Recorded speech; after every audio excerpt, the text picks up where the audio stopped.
اینجا سیاتل هست و ما در سیاتل سنتر هستیم، محل برگزاری جشنواره ایرانیان. امروز شنبه 30 ژوئن 2007 عده‌ای از جوانان ایرانی امریکایی مسئول برگزاری این جشنواره هستند. من مریم نیکزاد هستم.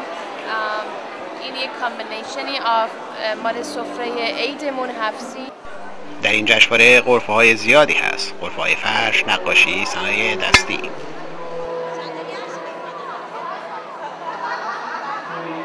در کنار این فعالیت‌ها سخنرانی و شعرخوانی هم به مناسبت سال مولوی بود که عده‌ای از شرکت کنندگان غزل‌هایی را از دیوان شمس به فارسی و انگلیسی خواندند.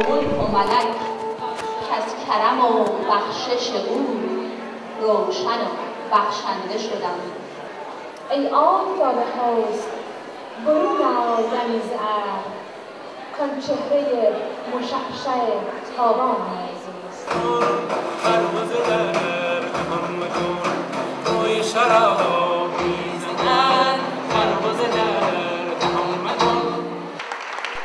تالنت شو یا همون معرفی استعدادهای هنری جوانان هم بینندگان زیادی داشت.